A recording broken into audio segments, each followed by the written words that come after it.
I was halfway through closing my own pool for the weekend when HOA Karen called 911 and tried to have me arrested on my property. Yeah, you heard that right. According to her, I was trespassing in the backyard I paid for, maintained, and literally owned, but that wasn't even the crazy part. What started as one entitled neighbor screaming at me over a locked gate quickly spiraled into something much bigger, something involving forged HOA documents, an illegal land grab plot, and a secret Karen never thought anyone would uncover. I thought she was just another nosy neighbor with too much free time. Turns out, she was the tip of a very ugly iceberg, and the moment I discovered the truth behind her obsession with my pool, everything changed.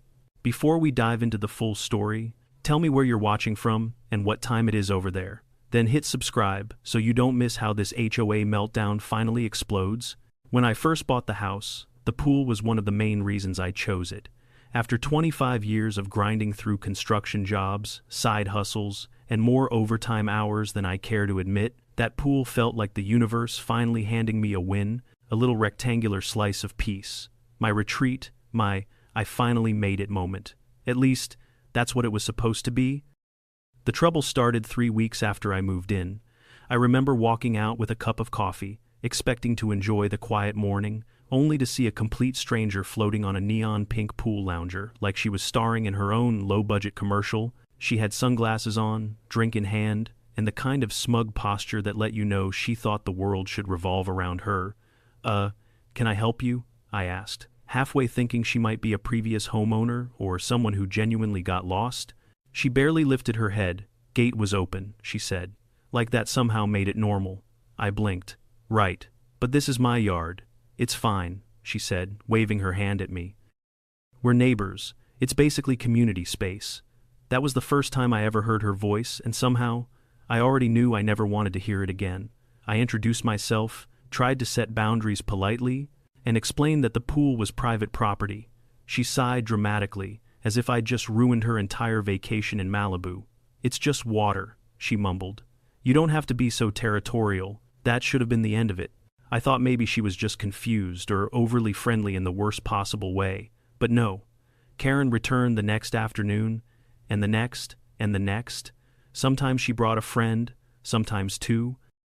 Once she even rolled a cooler into my yard like I was hosting an HOA-sponsored pool party I never agreed to. Every time, I repeated myself firm but calm, "This is private property. You're trespassing. Please leave." And every time, she found a new excuse. "The old owners let us use it. This neighborhood has shared amenities. You really should lighten up." None of it was true, I checked. There were no shared amenities. The old owners had confirmed in writing that the pool was 100% private, and I didn't need to lighten up because I wasn't the one breaking into someone else's yard like a bored raccoon. The turning point came one Saturday afternoon. I'd just come back from the hardware store when I found her in my pool again, this time with a pair of inflatable flamingos and 3 friends who looked just as uncomfortable as I was furious. I tried to stay composed. "Karen, we've talked about this." She stood up in the shallow end, water dripping from her elbows. "Look," she said, "if you can afford a house like this, you shouldn't mind sharing. It makes the whole community look better when people can enjoy it."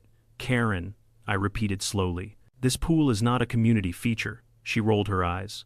"Well, it should be." That's when I realized this wasn't cluelessness. It was entitlement. Pure. Undiluted entitlement, mixed with just enough arrogance to make it dangerous. I tightened security the next morning. New lock on the back gate, fresh security camera system, motion lights, the whole 9 yards. I even added a clean, bold private property sign, because apparently common sense doesn't work on everybody. For 2 days, peace returned. The backyard was quiet, no unwanted floaties, no Karen, no drama, just the hum of the filter and the rustle of my maple tree. It didn't last. On day 3, I heard the metal clanking before I even checked the cameras. A furious rattling, like someone was trying to shake the entire fence off its hinges.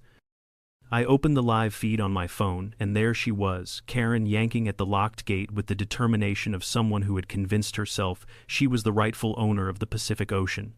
Her face was bright red, lips pulled tight, like she was about to explode. She paced back and forth in front of the gate, muttering to herself. I heard snippets through the camera mic. "Unbelievable. How dare he? He can't do this to us.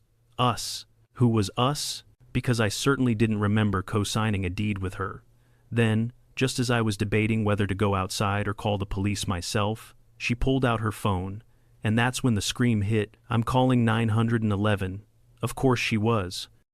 Within minutes, I heard sirens rolling down the street. 2 patrol cars stopped at the curb. Karen ran to them dramatically, pointing at my house like she was identifying a dangerous criminal. That man locked me out, she cried. He threatened me. He's trying to intimidate me. I stepped outside with my hands visible because I know how quickly this kind of situation can go sideways when someone is determined to lie convincingly.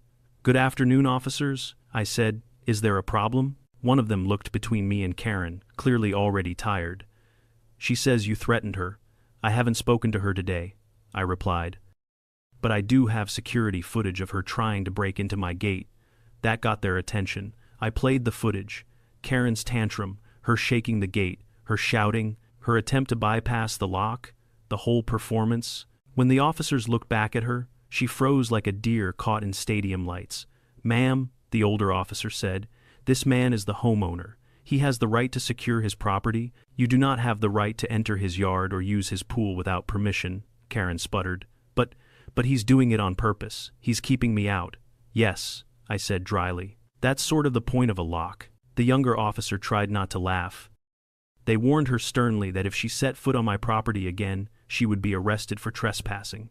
Karen turned an impressive shade of purple, stomped her feet like a toddler denied candy, and stormed off toward her house. But I knew her type. You don't get rid of a Karen with logic or legality. As soon as she slammed her door, I felt something shift. The air changed. The situation was no longer just about a pool, or a gate, or a misunderstanding. It was a battle line. And she wasn't going to stay quiet. I didn't know it yet, but that gate and that call would lead me into something much, much bigger. Something hiding inside the HOA, buried under paperwork, signatures, and secrets. And when I finally dug deep enough to uncover the truth, I realized Karen had a reason for wanting access to my pool, a reason she never expected me to discover. After that day with the police, I genuinely thought Karen would back off, or at least pretend to behave long enough for her embarrassment to fade. But no, if anything, she doubled down. The next morning, I found a neatly folded letter taped to my front door with the official HOA logo stamped across the top. I hadn't even finished my first sip of coffee before the irritation kicked in. Notice of community violation, the letter read in bold print. I squinted. Violation. Of what? My crime this time, according to the HOA, was restricting access to shared neighborhood amenities. My pool, my gate, my backyard, a place no neighbor, no realtor, no previous owner had ever claimed was communal. I reread the letter twice, making sure I wasn't hallucinating.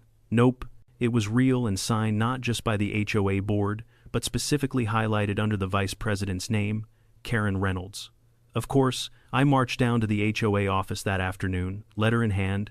The building was only a couple blocks from my house, glass windows, spotless landscaping, and the kind of faux welcoming decor that tried too hard to look professional. When I walked in, a middle-aged woman at the front desk gave me a polite smile that immediately deflated when she saw the letter. "Oh, you're him," she murmured. "Not sure what that means," I said, "but I'm here to talk about this." She didn't even need to look at it. "The pool," she sighed. "We've been hearing about that non-stop." "Well, then maybe you can tell me what exactly this so-called violation is, because last I checked, my pool is mine." Her lips twitched like she agreed, but wasn't allowed to say it out loud. "You'll need to speak with the board. They're in a meeting." "Perfect," I said. "I'd love to join them." She hesitated, then stood and guided me down a hallway. I could hear voices before we reached the door, heated ones, familiar ones. "He can't just do whatever he wants," Karen snapped from inside. "If we let him lock the gate, what's next? People gating their driveways, fencing off shared spaces.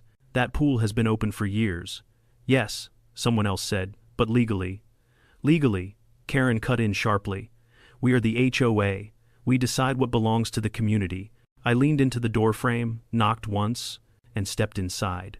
The room fell silent. Karen sat at the head of the table, pen in hand, posture stiff like she'd just been caught stealing cookies from a jar. The other board members shifted awkwardly, A man with silver hair, probably the president, cleared his throat. Can we help you? You can start by explaining this violation notice, I said. Because the last time I checked, my pool is not a shared amenity, Karen scoffed loudly. It is now. I stared at her. Come again. She crossed her arms. The HOA is authorized to designate community features. The previous owners allowed neighbors to use it. No, I said, they didn't. Her eye twitched. And even if they had, I continued, that wouldn't magically turn my private property into a public park. The president held up a hand to silence her before another outburst. Mr. Grant. That's me, I said. Look. Karen brought this issue up to the board. She says the pool was historically accessible, so we opened an internal review. Perhaps there's been a misunderstanding. There is, I agreed. A big one. The treasurer, a thin woman with glasses, cleared her throat nervously. Do you have documents proving the pool is private? I stared at her like she'd just asked whether I had proof my own shoes belonged to me. Yes, the deed, the site plan, the appraisal. Do I need to bring the water bill too? A couple of them exchanged looks. The president sighed. We'll need to review all documentation before issuing a retraction. Karen smirked like she'd already won something. We'll schedule an inspection, she said sweetly, to determine whether the pool should remain locked. I raised an eyebrow. You don't inspect private property. We do now, she snapped. If there's a dispute, no, I said calmly. You don't, and you won't. Not without a warrant, not without legal justification, and definitely not because you're mad you can't sunbathe on my water anymore. The silver-haired president pinched the bridge of his nose. Karen, let's step back. No, she said, voice rising. I'm not stepping back. He thinks he's above the rules. He moved in and immediately started changing things. This neighborhood has a culture, one where you freeload off other people's property, I interrupted. Her face flushed. You're being hostile.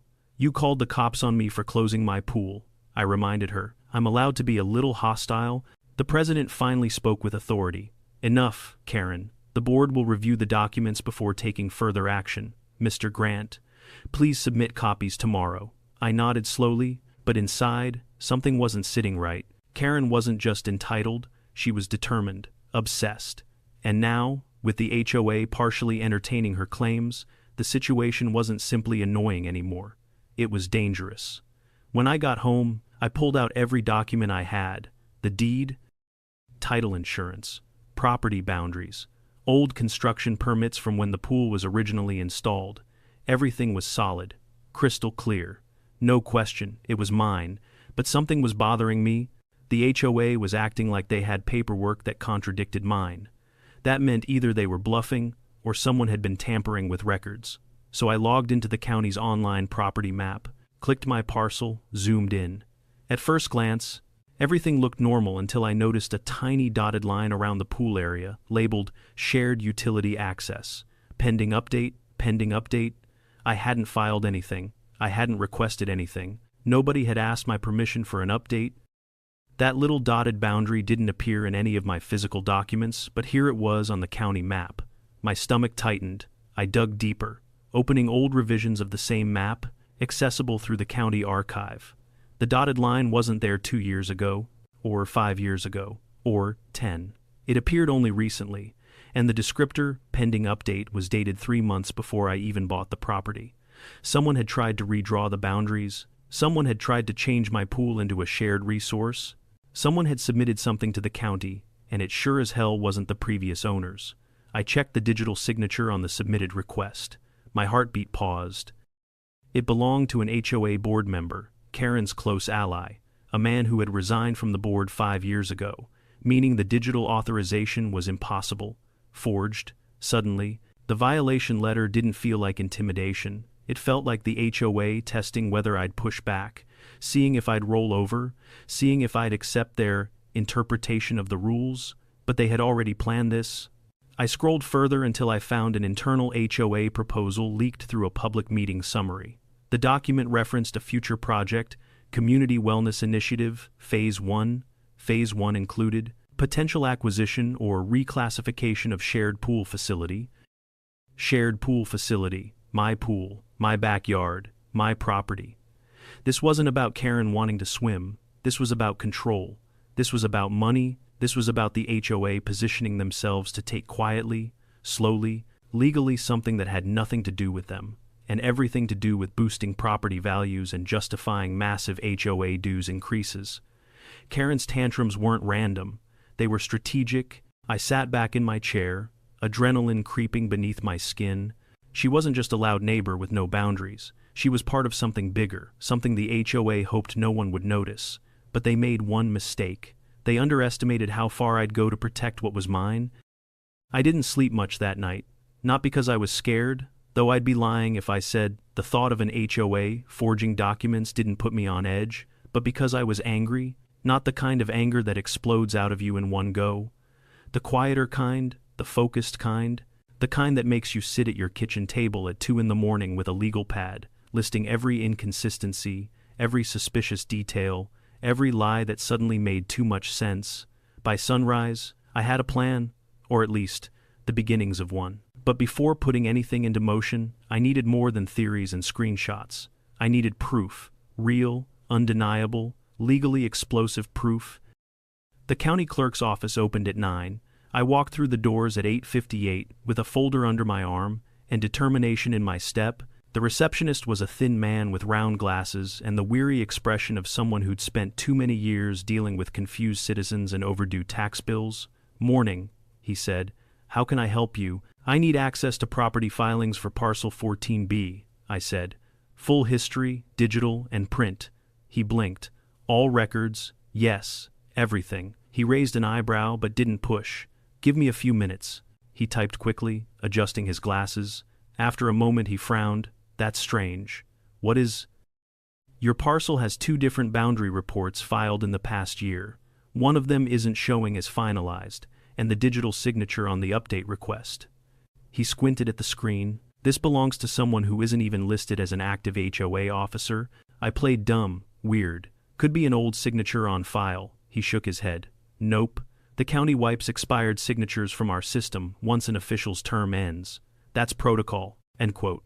Meaning the only way a former officer's signature appeared was if someone manually re-uploaded it. "Can I get a printed copy of both reports?" I asked. He hesitated. "Normally, I'd need a written request. But since you're the property owner, I can print them." 5 minutes later, I was sitting at a table with 2 maps laid out in front of me.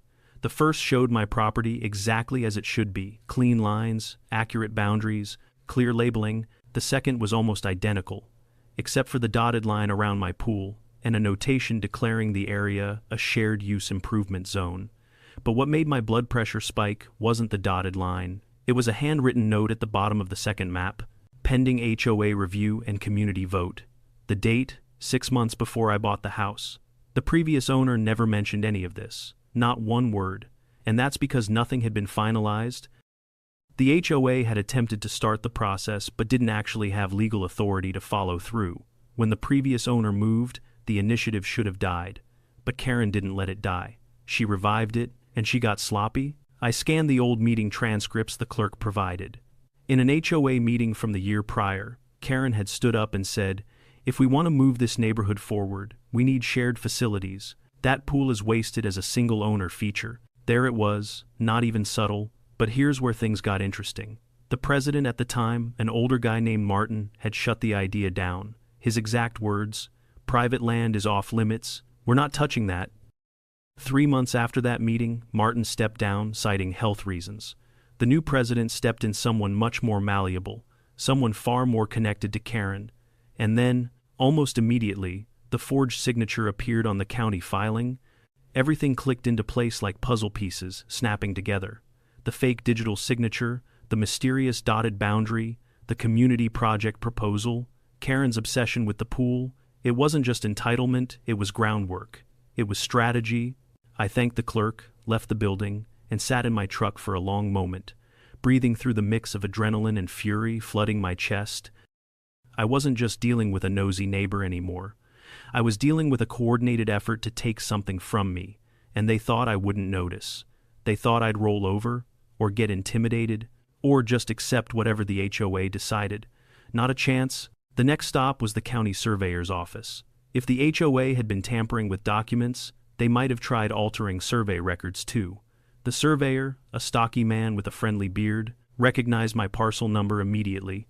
"Oh yeah," he said, flipping through a drawer. "This one came across my desk a few months ago. Did you approve an update?" I asked. He paused. "No. The request didn't include the required signatures." It got rejected. Signatures from who? The homeowner. He gave me a pointed look, and the adjoining neighbors. I nodded slowly. "So, the HOA can't request boundary adjustments without me signing, correct? They need you. Without your signature, nothing can be finalized." Meaning the only reason my pool wasn't already listed as a shared community feature was because someone's forged request hadn't gone through the proper channels. They tried to take my property, they failed, and they were now pretending I was violating HOA rules simply because I stopped them. I drove home with a file full of evidence. Real evidence, hard evidence, the kind that doesn't get brushed off with miscommunication or committee review. They played with legal fire, and fire has a funny way of burning the person holding the match. When I pulled into my driveway, Karen was already outside, standing on her lawn with her arms crossed like she'd been waiting for me. Her eyes narrowed. "You went to the county," she said, matter-of-factly. I didn't bother asking how she knew. HOA busybodies have a sixth sense for things that aren't their business. "I did," I said, "and I found some interesting things." Her jaw tightened. "Whatever lies they told you." "They weren't lies." I cut her off. "But nice try." She took a step forward. "You can't fight the HOA. I can fight fraud," I said, "and I can win." Her face twitched. Fear or anger? I couldn't tell. Maybe both. "You're making this harder than it needs to be," she hissed. "If you'd just unlocked the gate like everyone else wanted." "Everyone?" I asked. "Or just you?" She didn't answer. Instead, she turned sharply and stormed back into her house, slamming the door so hard the windows rattled. But something in her reaction stuck with me. It wasn't just defensiveness, it was panic. Karen wasn't worried about losing pool access. She was worried I'd expose something. And she was right to be worried, because that night, as I reviewed the documents again, I noticed an overlooked detail, one that made this HOA mess 10 times more serious. The forged digital signature didn't just belong to a former board member. It belonged to someone who had been investigated before, someone with a record of falsifying HOA documents in another neighborhood, someone who mysteriously disappeared from public records 3 years ago, someone tied directly to Karen. This wasn't petty entitlement anymore. It was a pattern, a history, a scheme, and Karen had just become the face of it. I leaned back in my chair, staring at the papers spread across my table. They thought they were clever. They thought they were untouchable. They thought I'd never dig deep enough. But I had, and I was just getting started. I spent the next 2 days gathering every scrap of evidence I could find. I dug through email archives, printed screenshots, documented timestamps from the county portal, and backed up everything onto 2 separate hard drives, because people like Karen didn't just bend the rules, they broke them, and when cornered, they tried to rewrite reality itself. By the 3rd day, I had enough information to paint a very clear picture of what had been going on long before I moved into the neighborhood, but I still didn't understand why. Not the surface level, why the real reason, why my pool, why this plan. Why had the HOA quietly pushed a boundary change for a property they didn't own? That question gnawed at me until I stumbled on something I hadn't noticed before. Buried in the HOA's annual meeting notes from 2 years ago was a reference to a failed community project proposal titled the Ridgeview Wellness Expansion. It outlined an ambitious plan: yoga deck, spa area, small clubhouse, and community fitness zone. Guess what the centerpiece was supposed to be? A pool. A pool they didn't have. The HOA hadn't been able to fund a new pool construction, and the land they owned wasn't properly zoned for recreational water facilities. So they did what any desperate, overreaching HOA might do. They looked for a pool they could steal, and mine wasn't just convenient, it was perfect. Perfect location, perfect size, already built, already landscaped, right on the edge of what they wanted to market as the Central Wellness Corridor. My backyard was worth tens of thousands to the HOA. In future development value, maybe more. Suddenly, Karen's behavior made complete sense. All that nonsense about neighborhood culture and accessibility wasn't emotional reasoning, it was strategy. No wonder she pushed so hard. I wasn't blocking her swim time. I was blocking the HOA's entire expansion plan. The next step was to confront them formally, quietly, legally, without giving them time to bury anything else. So, I booked a meeting with a real estate attorney. His name was Tom Reeves. Tall, calm, mid-50 seconds, the kind of guy who had seen every HOA trick in the book and wasn't impressed by any of them. He skimmed the documents I brought, eyebrows tightening as he flipped page after page. "This isn't just suspicious," he said. "This is illegal, multiple counts. Can we stop them?" I asked. He smiled slightly. "Oh, we can do more than stop them. We can put them in a corner they can't climb out of." Tom explained the game plan clearly. First, we'd file a demand for records from the HOA under state transparency laws. They'd be legally obligated to provide every document, every vote, every correspondence related to the boundary adjustment.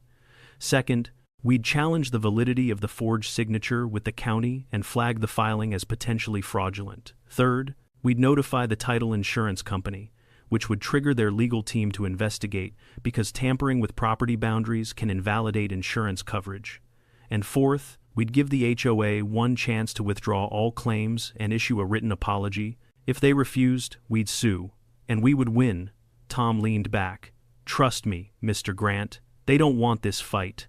I left his office feeling something I hadn't felt in weeks. Control. For the first time since Karen stepped into my pool, I wasn't just reacting, I was moving forward. That evening, I emailed the HOA board, a formal notice requiring production of all documents tied to my property.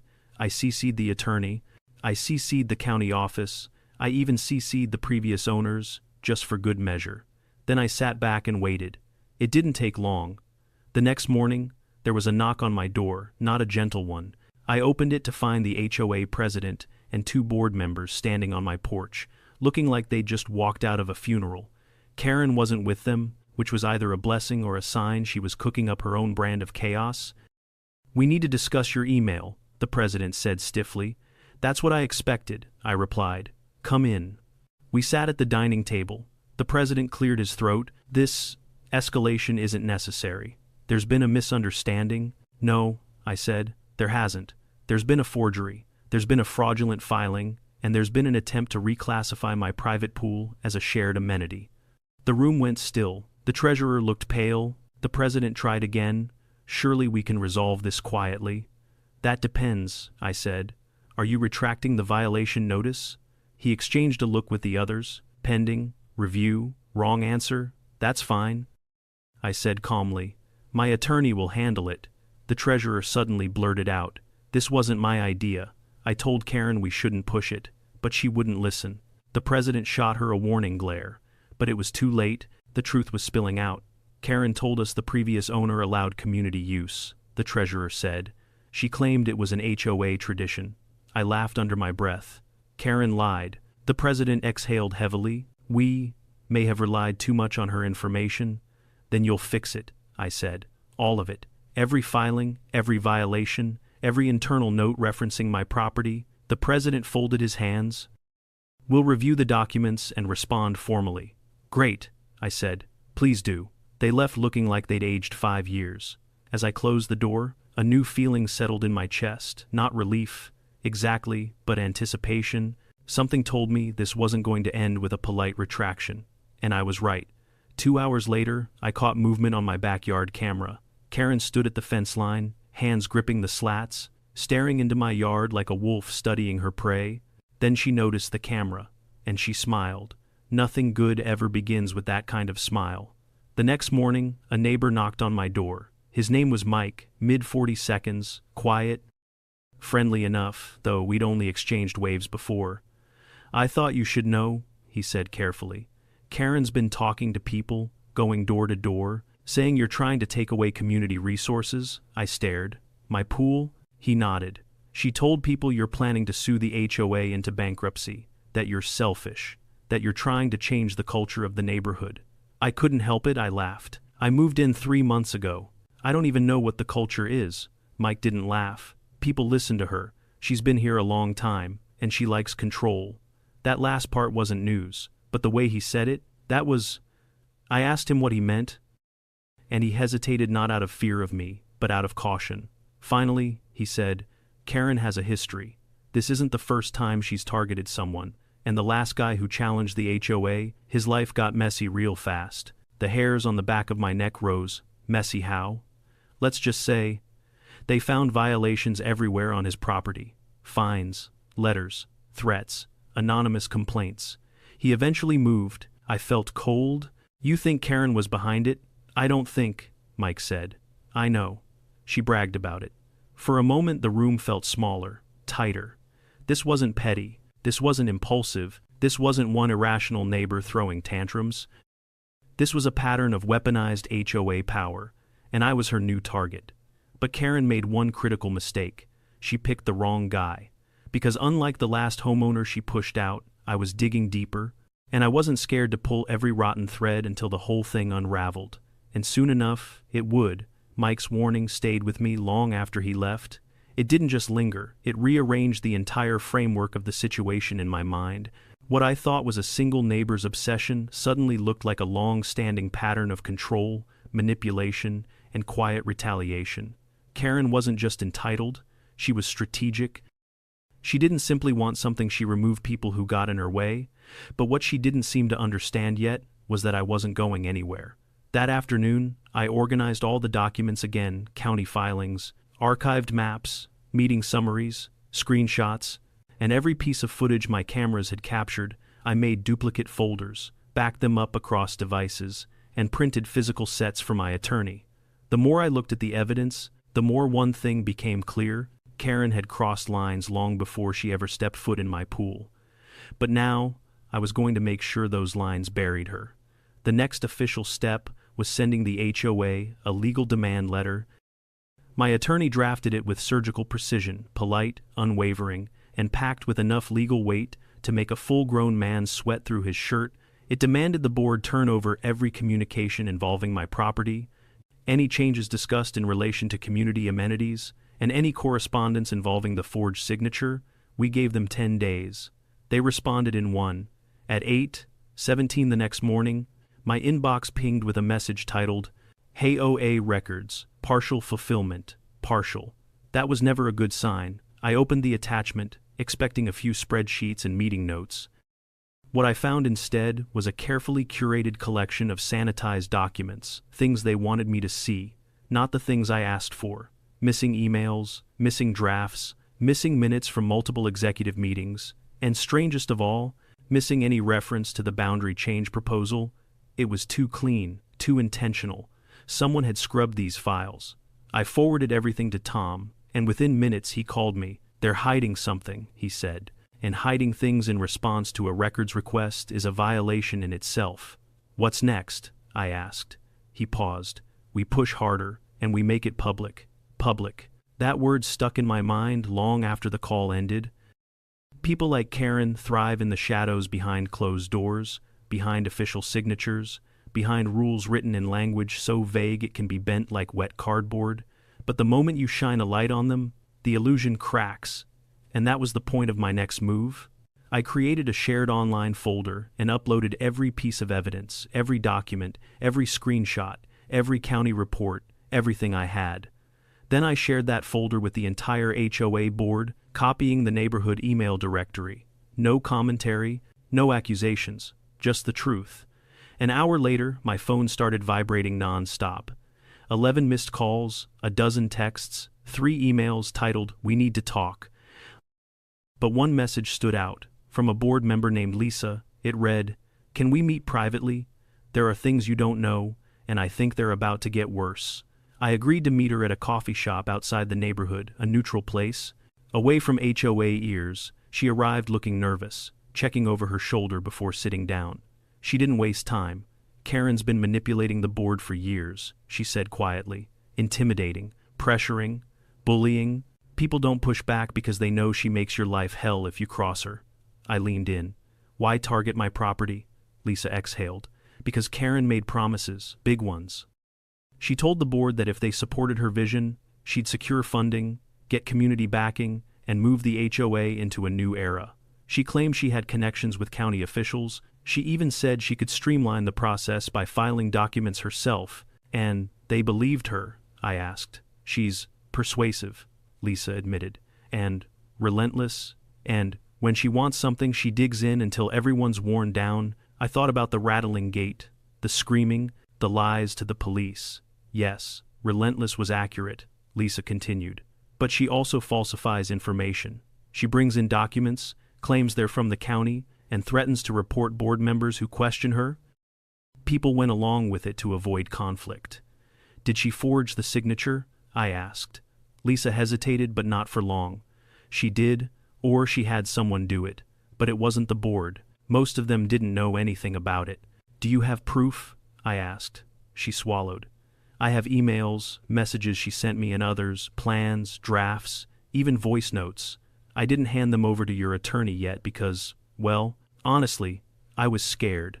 But after your email, it's all going to come out anyway. I didn't realize I'd been holding my breath until that moment. Lisa wasn't just a board member, she was a whistleblower. And with her testimony, everything Karen had orchestrated was about to implode. I thanked her, promised confidentiality until she was ready to come forward officially, and we parted ways. When I got home, the neighborhood was buzzing. People stood in small clusters, talking in hushed voices. A few shot me cautious glances. Others nodded with a kind of quiet respect. Karen, however, was nowhere to be seen. But her absence didn't last long.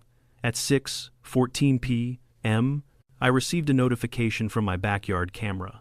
I opened the feed just in time to see Karen marching across the grass toward my pool gate, not trying to break in this time, but pacing back and forth like a cornered animal. She didn't shout. She didn't shake the gate. She didn't even touch it. She stood there silently, staring at the pool like she could will it back into her possession. Then she turned and stared directly into the camera, not at the lens. Into it, like she was looking at me. A chill ran through me. Something about her expression was different. Not just anger, not just hatred. Something darker, something desperate. 5 minutes later, she was on my porch. I opened the door because I wasn't afraid and because part of me wanted to hear what she had to say face to face. "This is your fault," she said immediately, finger pointed at me like a weapon. "No," I replied calmly. "This is yours. You don't understand." She snapped. "The community needs this project. They're counting on it. And you," she jabbed her finger again, "you're ruining everything." "What project?" I asked, though I already knew. "The wellness expansion," she admitted. "The pool is essential." "My pool," I corrected. She glared at me with a mix of rage and something that almost resembled fear. "I did what I had to do. People don't listen unless you make them." "Forging legal documents?" I asked. Her jaw clenched. "You weren't supposed to find that." "But I did." And then something happened that caught me completely off guard. Karen's face crumbled. Not with guilt, not with apology, with panic. "You don't understand what's coming," she whispered. "You think this is about the pool. You think this is about me." She stepped closer. "It's bigger than that." For a moment, the air between us felt sharp, electrified. I opened my mouth to ask what she meant. But before a word came out, she spun around and stormed back to her house, slamming the door behind her. I stood frozen on the porch, replaying her words in my mind. It's bigger than that. Bigger than the pool, bigger than the HOA, bigger than Karen. Something else was happening, something she didn't intend to reveal. And now that I knew, I wasn't backing down. I was going to find out exactly how deep this went. Karen's last words didn't leave my mind for a second. It's bigger than that.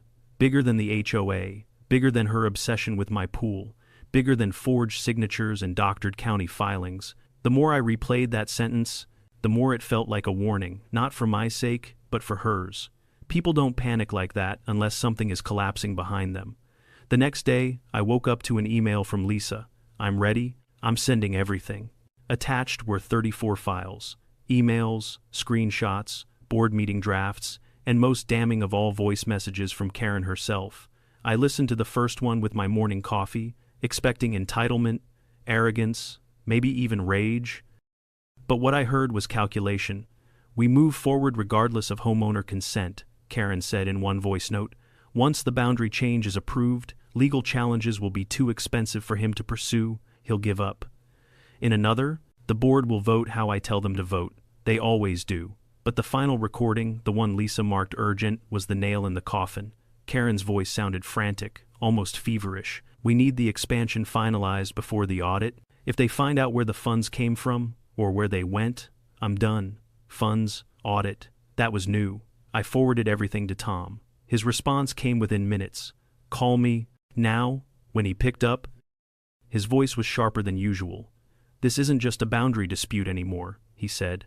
This is financial misconduct, possibly fraud, by Karen, by the HOA board, or at least the part she controls. That matched what Lisa hinted at during our meeting. But hearing it from a lawyer was different, he went on. I've reviewed the HOA budgets from the last 3 years. There are discrepancies, tens of thousands listed under community enhancements, with no corresponding projects, no receipts, no approvals, no records. I felt my breath catch. You think they use the funds to push the pool project? Or worse, he said. Karen may have embezzled funds and was hoping the expansion would justify the missing money once it was completed. Suddenly, everything clicked into place. Karen didn't want my pool, she needed it. She needed a physical asset to show for the money that had already disappeared. If the expansion was completed, she could reroute the budget, bury the missing funds under construction expenses, and everyone would assume the money went exactly where it should have. But because I stopped her, because I locked my gate, because I pushed back, she had no place to hide what she had stolen.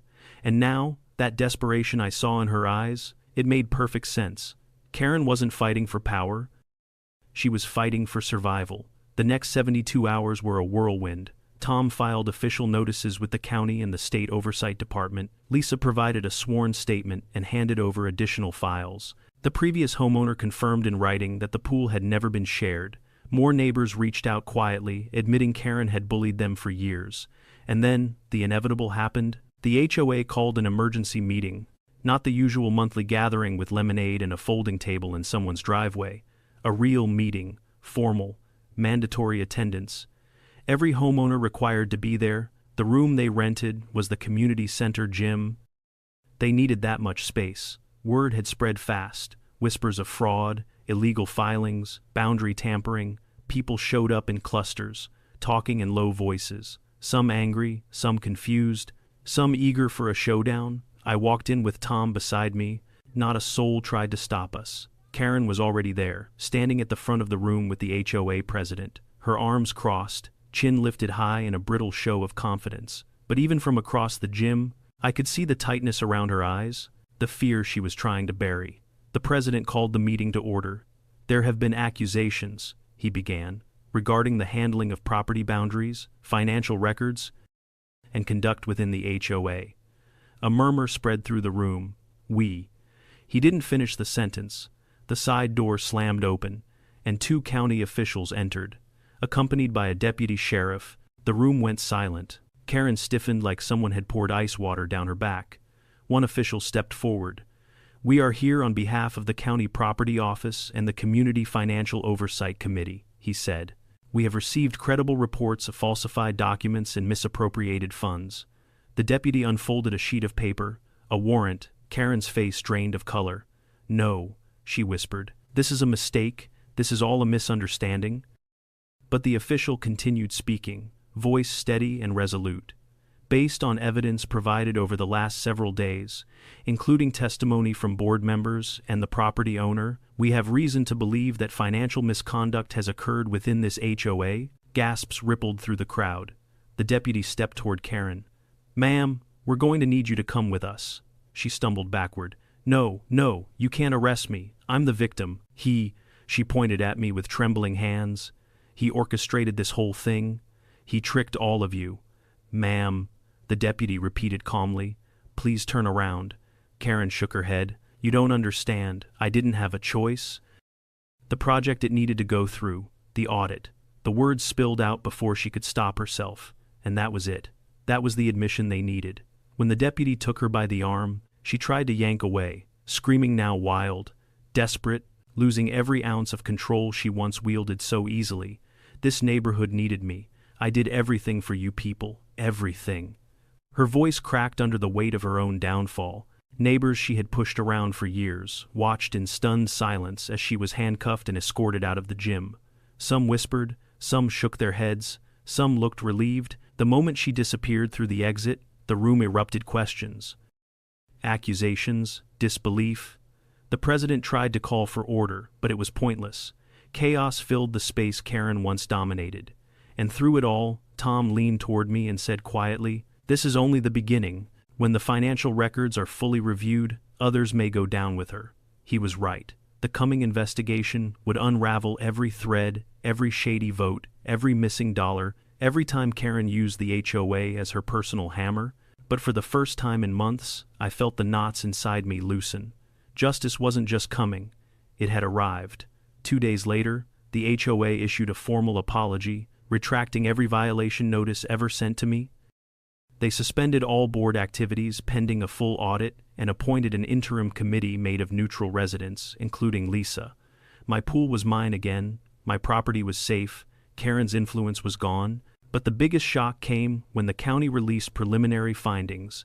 Karen hadn't just misused funds. She had embezzled nearly $40,000 over 3 years, payments disguised as consulting fees, maintenance projects that never existed, and community enhancement plans that stopped right where my backyard began. Every dollar she stole was meant to be covered up by the pool project, and every piece of her plan fell apart the moment I locked my gate. Looking back, it's almost funny. One small lock, one cheap camera, one pushback from a new homeowner, and the entire house of cards came crashing down. But I knew one thing for certain. If Karen hadn't pushed me hard, I might never have uncovered the truth. I might never have realized how close the HOA came to stealing part of my property. I might never have met neighbors who were ready to stand up for the first time. Karen's obsession with my pool ruined her, and it saved the rest of us. In the days following Karen's arrest, the neighborhood went eerily quiet. Not peaceful, just stunned. Like the entire place was holding its breath, waiting to see what would happen next. For the first time since I moved in, no one was peeking over fences. No one was complaining about lawn heights. No one was circling the block to take pictures for anonymous HOA reports. Karen's absence carved a hollow space into the rhythm of the community. After all, she had made herself the unofficial sheriff, judge, jury, and executioner of the neighborhood for years. And even though I hated everything she'd put me through, even though I had every right to feel triumphant now that she was being held accountable, I couldn't shake the strange weight pressing on my shoulders. Maybe it was the enormity of what had been uncovered. Maybe it was the realization that one person had been controlling so many lives. Or maybe it was simply because a part of me knew this wasn't truly over. The HOA audit began immediately. County officials and a private accounting firm combed through every receipt, every contract, every transaction the HOA made in the last 5 years. They found missing funds, falsified invoices, and vendor payments to companies that didn't exist. And the deeper they dug, the worse it got. Residents who had once defended Karen now turned on the board, demanding answers they'd never thought to ask before. Homeowners who had silently endured her bullying suddenly discovered they had allies. Some came forward with stories, little ones, big ones, humiliating ones of fines, threats, and retaliations she had inflicted on them. It was like peeling back a layer of wallpaper and finding mold underneath, spreading quietly in every direction. And through all this, I just tried to live my life normally again. I cleaned the pool, I barbecued in the backyard, I chatted with Mike over the fence, but every time I walked past the newly repaired gate, still locked, still sturdy, I felt a reminder of how close I'd come to losing control of my own home. One signature, one board vote, one forged document slipping past the wrong clerk. That was all it would have taken. One evening, while I was skimming leaves out of the pool, Lisa stopped by. Her shoulders seemed lighter now, the kind of relief people feel after finally speaking the truth they've held on to too long. "We're holding a neighborhood meeting next week," she said. "A real one this time, open discussion, no intimidation. About time," I replied with a smile. "We'd like you to come. People want to hear what happened from you. They want to know how everything started." I hesitated, not because I didn't want to help, but because I wasn't used to being the center of attention. For months, Karen had painted me as a rule breaker, an outsider, a troublemaker. Becoming the person others looked toward for clarity felt surreal. But I owed it to them, and to myself. "I'll be there," I said finally. The meeting took place in the community center again, but this time the atmosphere was completely different. No yelling, no accusations, no power plays, just neighbors, real people sitting on folding chairs, wanting to understand how their HOA, something meant to protect their community, had become a weapon. Lisa opened the floor, and, as promised, I told my story from the beginning. Not dramatically, not with anger, but honestly, with the same steady voice I used the day I confronted Karen through the fence. People listened, not the distracted, half-interested listening of HOA meetings past, but with full attention. When I reached the part about the forged documents and the boundary manipulation, a collective gasp rippled through the room. When I explained the connection to the missing funds, whispers erupted, but the moment that truly shook them was when I described what my attorney said, that if the boundary change had gone through, the HOA could have seized control of my pool, legally, and charged the neighborhood thousands to maintain something that wasn't theirs to begin with. The treasurer, now sitting in the front row as an ordinary resident stripped of her title, covered her face with her hands. After I finished, no one applauded. No one cheered. They just sat there in stunned silence, absorbing the truth like sunlight after a storm. Then, slowly, a man in the back row stood up. "I'm sorry," he said. Then another woman. "I'm sorry you had to go through that." Then Mike, "Thank you for standing your ground. You saved us all."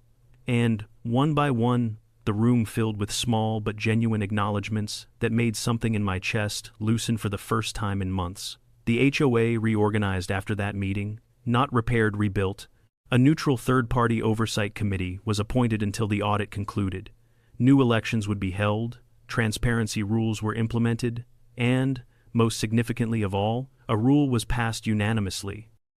Any attempt to alter the property boundaries or amenities of a homeowner must include the homeowner's written consent, a third-party survey, and a community vote, a rule born directly from my battle. As for Karen, her court date came quickly. I attended not out of spite, but because I needed closure. She arrived looking smaller somehow, like the weight of her own lies had compressed her. Her confidence, once limitless, had evaporated. She faced multiple charges: fraudulent filing, tampering with public records, misappropriation of HOA funds, harassment, false reporting, trespassing. I listened as her attorney tried to mitigate the damage, but the mountain against her was too high, too steep, too solid. When the judge sentenced her 18 months in county jail with restitution payments to the HOA, I didn't feel satisfaction. I didn't feel victorious. I just felt done. The storm had passed. Life settled into routine again. Neighbors waved more genuinely now. Kids rode their bikes without parents worrying about Karen popping out with a clipboard. People started showing up to meetings, taking responsibility for their community instead of surrendering it to a single overbearing voice. And me? One Saturday afternoon, I floated in my pool for the first time since the entire mess began. Sun overhead, quiet breeze rustling the trees, the water cool and peaceful. It felt like reclaiming a part of my life I didn't realize had been stolen.